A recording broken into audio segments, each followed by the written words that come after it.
This channel does not promote any violent, harmful, or illegal activities. All content provided by this channel is meant for an educational purpose only. College square থেকে central avenue হয়ে পর রানুছায়া মঞ্চ পর্যন্ত রবীন্দ্র সদন রানুছায়া মঞ্চ পর্যন্ত এই মিছিল দেখতে পাচ্ছেন যে এখানে জুনিয়র চিকিৎসকরা যেমন রয়েছেন সিনিয়র চিকিৎসকরা রয়েছেন মূলত সিনিয়র চিকিৎসকদের 60টি বেশি চিকিৎসক সংগঠন তাদের ডাকে এই মহামিছিল তারা ডাক দিয়েছেন এবং এই মিছিলে 1 লক্ষ মানুষের জমায়েতের লক্ষ্য এবং তুমি দেখতে পাচ্ছ যে মিছিলের মধ্যে জহর স্যার রয়েছেন একবার শুধু যে আপনি এই মিছিলে হাঁটছেন চিকিৎসকেরা গত 60 দিন ধরে একাধিক মিছিল করেছেন। সংগ্রাম এমন একটা জিনিস চালিয়ে যেতে হয় যতক্ষণ না তার একটা ফল হয়, সবই একদিকে বোতাম টিপলে হয় না।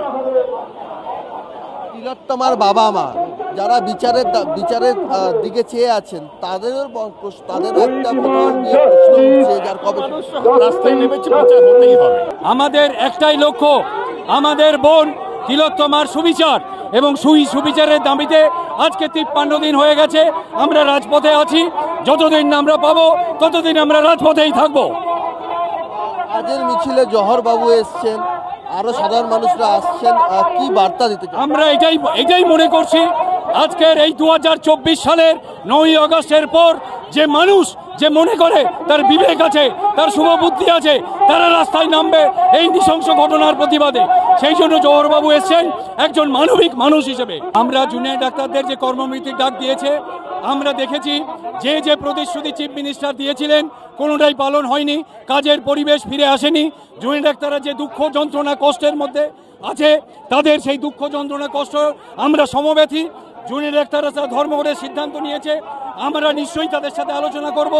মানুষের স্বাস্থ্যের এই আন্দোলন, এই দুর্নীতি চক্রের বিরুদ্ধে আন্দোলন। মানুষের হয়রানির বিষয়টা কিভাবে সাধারণ মানুষের হয়রানির বিষয়টা কিভাবে? আমরা সাধারণ মানুষের স্বাস্থ্যের জন্যই এই আন্দোলন করছি, আমরা সাধারণ মানুষের সুস্বাস্থ্যের জন্যই এই আন্দোলন। আমরা নিশ্চয়ই কিছু ধর্মঘট হলে মানুষের স্বাস্থ্যের অসুবিধা হয়, আমরা সেই অসুবিধার জন্য তাদের কাছে ক্ষমা প্রার্থী এবং আমরা চেষ্টা করব যতটা কম সম্ভব তাদের হয়রানি হয়।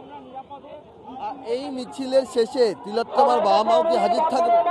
আজকে তারা এই মিছিলেই হাঁটতে চেয়েছিলেন, আমরা এটা বুঝেছি এখনই তার মা বাবার হাঁটার কোনো প্রয়োজন নেই। আমরা মনে করি আমরা রাজপথে থাকবো, আমরা অভয়ার রক্ত বয়ে বেড়াচ্ছি, আমাদের শরীরে আজ অভয়ার রক্ত, আমরা এই রাস্তায় হাঁটবো। তার মা বাবা আসবেন, আমাদের সাথে দেখা করবেন রানুছায়া মঞ্চে। মানুষের ডাকে এটা বাংলার মানুষের ক্ষোভ প্রস্ফুটিত হচ্ছে প্রতিটি আন্দোলনে, প্রতিটি রাত জাগাতে, প্রতিটি আকাশ দখলে, প্রতিটি রাস্তা দখলে।